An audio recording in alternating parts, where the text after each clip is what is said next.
In digital Marathi, जनतेच्या हक्काचं व्यासपीठ। आता बघा, मी महादेव सकाराम शेलार बोलतो। या झोपडपट्टीमध्ये झोपडी म्हणतात लोक, म्हणजे आपले लोक जर राहतात ना, याचा अपमान करतात का आपली झोपड म्हणून नाव लागतात आपल्याला। म्हणून माझं म्हणणं एक आहे की आज कम से कम मी पाणीत आहो, कमी कमी इथं 20 वर्ष 15 वर्षातून पाणी नाही आहे। त्याच्यानंतर हे लाईन 2 वर्षांनी टाकलेली होती। त्याच्यानंतर टाकल्यानंतर मी बरेच पाठपुरावे केले, पण त्याच्यातनी महानगरपालिकेने त्याची काही दखलबाजी घेतली नाही। मग लास्टला मी नेताजीला उपेशनला बसलो। 2 दिवस उपेशनला बसल्यानंतर त्यांनी आयुक्तांना मला लेटर दिलं का तुमची पाण्याची समस्या आम्ही सोडू। पण त्याच्यानंतरही बरेच पूजा करायला मला त्रास भरपूर त्रास भेटलेला आहे का आज करू, उद्या करू, परवा करू, असे मला माझ्या याच्यात बऱ्याच अडचणी आलेल्या आहेत। पण ह्या माझ्या बहिणी, माझे भाऊ यांनी मला खांद्याला खांदा लावून मला साथ दिली। त्या कारणाच्यानं मी साथ देऊन मी याचे पाठपुरावा करत आहो। आणि आज माझं म्हणणं एकच आहे की आज हे मोठे मोठे नेते येतात, भाषण देतात का आम्ही हा पाठपुरावा केला, पाणी आल्यानंतर माझं म्हणणं एकच आहे तर त्याने माझे पत्रव्यवहार दाखवावं। त्यांनी केले, माझं म्हणणं नाही आहे, पत्रव्यवहार दाखवावं। त्यांनी पत्रव्यवहार जर केले असेल तर माझं मी हार मानतो का मी पत्रव्यवहार नाही केलेलं असेल। आज मी महानगरपालिकेतून आज मला ही लिखी दिली का शेलार साहेब तुमच्या कामाला चालू काम केले म्हणून आम्हाला तुम्ही लिखी द्या। लिखी पत्र मी त्याला दिले, आजच मला लिखी पत्र दिले। त्याने वाचव, आजचे जे कार्यकर्ते आहेत, मोठे मोठे चमचे आहेत, याचे धंदे होते। आज लोकांना पाणी विकायचे, पाण्याने विकून कम से कम 5-5 विकून पाण्याचे पैसे घ्यायचे, पण त्याचे आज बंद झाले। त्याच्या मनातनी खरबडा सुटला कसाला आज या शेलारनं पाणी चालू केल्यानंतर आज आम्हाला पाण्याचा पुरवठा आम्हाला कसं भेटेल, याचे हप्ते बंद झाले। म्हणून माझं म्हणणं एकच आहे की आज हे जनता तुमच्यासाठी एकासाठी, हे जनता जर एवढी पब्लिक बिन पाण्याची राहतात, हे गरीब लोक राहतात इथं आज, म्हणजे कमसे बाहेर का बिचारा सकाळी मी बघितलं हो का आज इथून पाणी लावून पसीना पाणी लावून एवढंसं पाणी येते, माणूस जरी मुतते, पूर्ण जास्त मुतते तेवढं पाणी येते। त्याच्यातून आज समाचार मला एक लढा येते आज माझ्या बहिणी, माझ्या भाऊ बहिणी हा कशा कशा पाण्यानं राहतात, कसे कसे होतात, काय काय होतात, या कारणाचं माझं त्याच्यातनी हे मत आहे। म्हणून माझं म्हणणं आहे की आज तुम्ही याच्यातनी राजनीती करू नका। म्हणून आज जनताला जर पाणी येते ना, जनताला पाणी भेटू द्या। याच्यातनी सांगता का यांनी केलं, त्यांनी केलं, यानं केलं, त्यानं केलं, यानं पुरवठा केला, हा नगरसेवक झाला, तो नगरसेवक झाला, कसा बदल झालाय त्या नगरसेवकाने मला पत्र दाखवा, मला मी चालन देतो। मी त्याच्यातनी उपेशनला पडलो, मी माझे लेटर आहेत। तुम्ही आज माझे म्हणता तुम्ही कामं करा ना, माझं म्हणणं नाही आहे। मी म्हणजे मी गरीब माणूस आहो, मला एवढं काही येत नाही। तुम्हाला जर काम करायचं असं, रस्ते आहेत, पाण्याचे पुरवठा आहेत, लोक खाली मोटरला लावलेले आहेत, खालून मोटर लावून पण लोक पाणी भरतात हो। माणसाला रातभर मोटरचं बिल, त्याच्यानंतर त्यांनी मोटर जळली त्याचं भाडं, त्याच्यानंतर त्याला कमसे महिना नाही तर त्या जागेचं भाडं त्याला त्याची लाईन कापतात, अशी परिस्थिती आहे। तरी गरीब लोक बिचारे पाण्याची लाईनी, मीटरचे पैसे भरून आज कसे कसे गरीब राहतात। म्हणून माझं एकच म्हणणं आहे, सगळ्याला तुम्ही एकामेकाच्या भांडण लावू नका, सगळे तुम्ही एकत्र राहा, एकत्र जोड करून एकामेकाला साथ द्या, तुम्ही पाणी पुरवठा करा। माझं त्याचं काही म्हणणं नाही आहे। पण ह्या झोपडपट्टीमध्ये एकीकरण नाही असल्या काही लोकांचे फायदे घेतलेले आहेत। त्यावेळेस पाणी बंद झालं, माझं शेवटपर्यंत या लोकांना पूर्ण साथ राहणार आणि शेवटपर्यंत कोण पाणी बंद करून दाखवणार त्याला मी चालन देतो का मला फक्त पाणी बंद करून दाखवा। महानगरपालिकेनं आयुक्तानं मला लिखी पत्र दिलेलं आहे। मी आयुक्ताचे, महापौरचे, पप्पू साहेबाचे धन्यवाद मानतो का या कारणाने त्यांनी मला वेळ दिला। आणि महापौर स्वतः येऊन गेली, पप्पू साहेब इथं येऊन गेले, त्यांनी स्वतःच बघितलं का शेलार साहेब इथं काय दशा आहेत। मी त्याला सांगायचा, पाठपुरावा करायचा, पण म्हटलं मॅडम बघा, मी तुम्हाला सांगतो, तुम्ही तिथे येऊन बघा आणि तुम्हाला डोळ्याने महिला कशा बिचारा राहतात हे तुमच्या डोळ्याने बघीन। म्हणून त्यांनी स्वतः येऊन पाहणी केली महापौरनं आणि त्यावर सांगितलं का नाही शेलार साहेब तुम्ही म्हणता हे खूप तुमचं दुःख आहे, हे तुमचं आम्ही पाप करू, तुमच्या मागे आम्ही पाठीशी उभे राहू, तुम्ही कशाची काही करायचे नाही, तुम्हाला पाण्याचा पुरवठा आम्ही करून देऊ। म्हणून माझं एकच म्हणणं आहे का सगळ्या माई बंडाला कसं तुमचे साथ राहावं आणि सगळं मी तुमचे कामं करत राहावं, मला त्याची विनंती काही करत नाही। जय हिंद, जय महाराष्ट्र, जय आंबेडकर।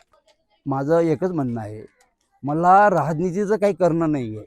राजनीतीच्या जाग्यावर राहिली माणसाने। मी या डोंगरामध्ये 15 वर्षापासून मी स्वतः राहिलो रेणुकामाता मंदिरामध्ये। माझी स्वतःची विशेष खालून डोंगरावर पाणी आणलं चेल्या मंदिरापासून, याची मला दुःख आहे, मला कळकळ आहे का आज समजा माझी स्वतःची मिसेस असताना ते खालून चेल्या मंदिरातून पाणी आणायचे, तशा मी आज समजा खाली गेलो म्हणून माझ्या झालं का। तशाच माझ्या बहिणी राहतात, तसेच माझे भाऊ राहतात, असंच नाही होणार. मला राजकारणाची गरज नाही आहे. मी आम माणूस आहो. मला राजनीतीची काही गरज नाही आहे. फक्त मला जनतेचे गरिबासाठी कसा हक्क मिळावा हे मी महानगरपालिकेला विनंती करतो, महापौरची विनंती करतो. उपायुक्त जे आहेत त्यांनी मला इतकी साथ दिलेली आहे, त्याची घडीघडी आभार मानतो का मी तसे गेले तसे प्रत्येक कर्मचाऱ्याला पत्र पाठवले त्यांनी का याचं पुरवठा काय केलेलं आहे, याचं काय केलं आहे, सगळ्या जागेवर महापौरने केलेलं आहे. मी ऐकताना मी धन्यवाद मानतो का असेच तुम्ही राहावा, नसेल आमच्या एका झोपडपट्टीत राहावा, हेच माझी विनंती है. जय हिंद, जय महाराष्ट्र, जय झूलेलाल. एरिया की सैनिक जो हमारे सैलार मामा ने तैयार किया है, हम खुला बोलते हैं भाई, अगर ये किसी और के नाम का नल चल रहा है तो मुझे नल नहीं चाहिए और रास्ता भी नहीं चाहिए, बाथरूम भी नहीं चाहिए. पहले भी 10-12 साल से जी रहे थे, अभी भी हम जिएंगे वैसे के वैसे ही. अभी वो 2 दिन में 4 दिन में हफ्ते भर में एक चक्कर मार के जाएंगे, वो अपना मोबाइल दिखाएंगे, बाबा मैंने ये किया है, समझे. और 4 महीने से बेचारा उपास पे बैठा था उधर नेताजी पे, इसका कोई नाम नहीं, कोई जिक्र नहीं. अरे लगावे, कोई भी गरीब का भला कर रहा है उसका भला होने दो, किसका भी नाम होए तो है. तो तुम्हारे हाथ में ना, सत्ता तुम्हारे हाथ में. तुम आएंगे अपना लाल करके जाएंगे, दूसरा आएगा अपना लाल करके जाएगा, सामने वाले का कोई नाम नहीं, जिक्र नहीं, कुछ नहीं. अगर इसके नाम का वो चल रहा है तो ठीक है, नहीं तो बंद कर दो, नहीं चाहिए हमको. हाँ, क्रेडिट तोड़ने का ये प्रयास किया वो लोग ने, समझे. सामने वाले का नाम जो है मतलब कोई लो मत, हमारा नाम लो, समझे. ये मतलब वो लोग ने प्रयास किया, क्या पूरा कोशिश किया है. 4 महीने से 5-6 महीने से देख रहे, और 10 साल से हम लोग झेलते भी आ रहे, 10 साल से हम झेलते भी आ रहे. नहीं होगा. तुम्हारे पीछे एक फोटो घुमाओ, देखो हालत कैसी है. अभी तक कोई कचरा साफ करने को नहीं आया है. जास्ती क्या बोलेगा, वो आते खाली आश्वासन देके जाते कि ये करवाएगा वो करवाएगा. करो उसके बाद में. सैलार मामा जो इलेक्शन के टाइम पे पूरा साफ करके रखा था, अभी वो बेचारे का नाम ही नहीं, कोई एरिया में कोई बोलता ही नहीं, वो सिर्फ पड़ेला है. फिर भी कर रहा है, रोज का रोज चक्कर मारा है, एक दिन भी ना करे, रोज का रोज. अभी भी चक्कर मारे, सवेरे भी आया, अभी भी आया. तो भाई क्या बोलता है, तो ठीक है, तुम हमको साथ में लेके चल रहे, हमको बोल रहे, वो भी हमारे बीच का जनता है, उसको भी साथ में लो, उसको भी कंधे में कंधा मिला, साथ में खड़े रहो, उसका भी साथ बढ़ेगा, उसका भी हिम्मत बढ़ेगा. ने इतना किया, तुम थोड़ा तो करके बताओ. हाँ, अगर शौक है ना तुम लोग, तो उसको क्यों गिरा रहे तुम. वो वो क्या तुमसे धन दौलत मांग रहा है, कुछ मांग रहा है, सिर्फ गरीब लोग की भलाई मांग रहा है. और क्या कर रहे हैं बेचारा. की बात कर रहा हूँ मैं, जिसे समाज सेवा वो कर रहे हैं वैसा उनको अपने साथ में मिला के आप भी करो ना, कि हाँ भाई इन्होंने ऐसा ऐसा किया है, समझे, हमारे साथ के या हमारे पार्टी के या हमारे एरिया के. हम तो भाई जब से 28 साल हो गया, मैं जब से ये एरिया में आया, जब से मैं सामने वालों को देखते आ रहा हूँ भाई, सब कुछ किया है. अब वो अगर रोड नहीं भी बनेगा तो भी चलेगा, पानी नहीं भी मिलेगा तो भी चलेगा. हम खुश है उसमें, हम खुश है उसमें. नहीं, कोई नहीं आया, कोई नहीं आया है. 10-12 साल में कोई भी नहीं आया है. अरे भाई अभी ये इसके टाइम से, मोरे के टाइम से, और कोई नगर सेवक आज से ये नहीं बोला है कि पानी लेके क्या करो, झोपड़पट्टी उठ जाएगा, रोड बना क्या करोगे, उठने वाला है, समझे. आज तक कोई नगर सेवक ये बात नहीं बोला है, लेकिन ये नगर सेवक ने आके एरिया में बोल के गया कि पानी लेके क्या करोगे, आज नहीं तो कल उठ जाएगी झोपड़पट्टी. ये नहीं बोले बाबा अगर ऐसा कुछ होएगा तो हम तुम्हारे साथ में बैठे, तुम्हारे साथ में खड़े. हिम्मत दो ना सामने वाले को, तुमने तो हिम्मत ही तोड़ दिया हमारा. हम क्या साथ देंगे, क्या तुम्हारे बारे में बोलेंगे, ये सबको मालूम है, पूरे एरिया को मालूम है. हाँ बोलो ना. नमस्कार, मी आरती साबळे, रेणुका माता महिला मंडळची अध्यक्ष आहे मी.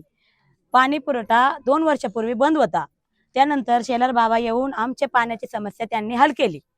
आता त्याचं आमचं एवढंच म्हणणं आहे की इतक्या वर्षापासून कुणी आलं नाही, कधी लक्ष दिलं नाही. आता पाणी चालू झाल्याच्या नंतर कुणी बी येईन काही म्हणणार, ते काही ऐकणं भाग नाही आमचा. तर आमचं एवढंच म्हणणं आहे की इथून पुढे बी आमची अशीच यांनी सेवा सहकार्य करा आमच्या, एवढंच आमचं म्हणणं. यापुढे पाणी असंच चालू राहावे आणि शेलार साहेबांनी आमचं एवढं धन्यवाद आहे आमचं त्यांना, की इथून पुढे त्यांनी आमची अशीच मदत करावा पुढे जाऊन बी. काही प्रत्येक गोष्टीमध्ये बाथरूम पाणी काही पण गोष्ट असेल ती, त्यासाठी आमचं धन्यवाद आहे त्यांना. शेलार साहेब आमची खूप मदत करतात, म्हणजे हर एक गोष्टीला आमच्या धावून येतात. इथं एवढे पाण्याचा त्रास होता ना, ह्या लोकांना काही बोलू नाही शकत आम्ही. एवढे लोक पाण्यासाठी तरसतात ना, एक एक कळशी घेऊन जातात खाली. साहेबांनी आमची मदत केली म्हणून त्यांचे आभार व्यक्त करते. नमस्कार, मी अनिता कैलास शिंदे. मी नगर टेकडीवर कमीत कमी 22 वर्षापर्यंत राहत होते आणि ह्याच्या पुढे तर आम्हाला खूप समस्या निर्माण झाल्या होत्या आणि शिवाय थोडं म्हणजे सॉल्व्हही होत होत्या. पण मध्ये मध्ये जवळजवळ 8 वर्ष आमच्याकडे कोणत्याही नगरसेवकने लक्ष दिलं नाही. पाणी, लाईट शिवाय इतर सुविधापासून आम्ही वंचित होतो. आणि जसे हे सेलर साहेब इथे आले आणि त्यांनी आम्हाला नळाचं म्हणजे पाण्याची सोय करून दिली. म्हणजे आम्हाला हर एक गोष्टीला मदत केली त्यांनी. लाईटीचे खंबे वगैरे सगळे लावले. आता इथून असंच आमची मदत असं चालू राहावं म्हणून आमचं एवढंच मान्य आहे. तर आणि ह्याच्या पुढे पण हे पाणी बंद नाही व्हावं, कारण नगरसेवक बदलल्यानंतर आमच्याकडचं पाणी बंद होतंय आणि ते बंद नाही झालं पाहिजे. त्यासाठी साहेबांनी आणखीन आम्हाला मदत करावी आणि असंच पाणी चालू राहावं. आणि ह्याच्या पुढे आता यांनीच नगरसेवक पद नसतानाही जे काम केलं त्याच्याबद्दल आम्ही त्यांचे खूप खूप आभारी आहोत. आणि ह्याच्या पुढे आता नगरसेवक जे आहेत त्यांनीही काम पुढे करावं, हेही आमची त्यांच्याकडून अपेक्षा आहे. आणि त्यांना जर होत नसेल तर शेलार साहेबांनी पुन्हा आमच्याकडे लक्ष देऊन आमच्या टेकडीचा सुधारणा त्यांनी करावी. आम्हाला 25-30 वर्ष झाली इथं येऊन. एवढी तकलीफ होती पाण्याची, सगळं काही बाथरूमची, सगळं आम्हाला लय तकलीफ होती. हे टप्पे सुद्धा त्यांनी केलेले, येण्या जाण्याची सोय केली, परत बाथरूमची सोय केली. लाईट नव्हते, लाईट दिले त्यांनी, परत न आता पाण्याची सोय केली. सगळं काही धन्यवाद बाबांनी केलं. शेलार बाबांनी केलं सगळं. मी काय करणार बाबा, सर तुमची मदत आहे. हा, अशी स्टेट मदत राहू द्या आणि सगळं काही होईल. पुढे राहू द्या.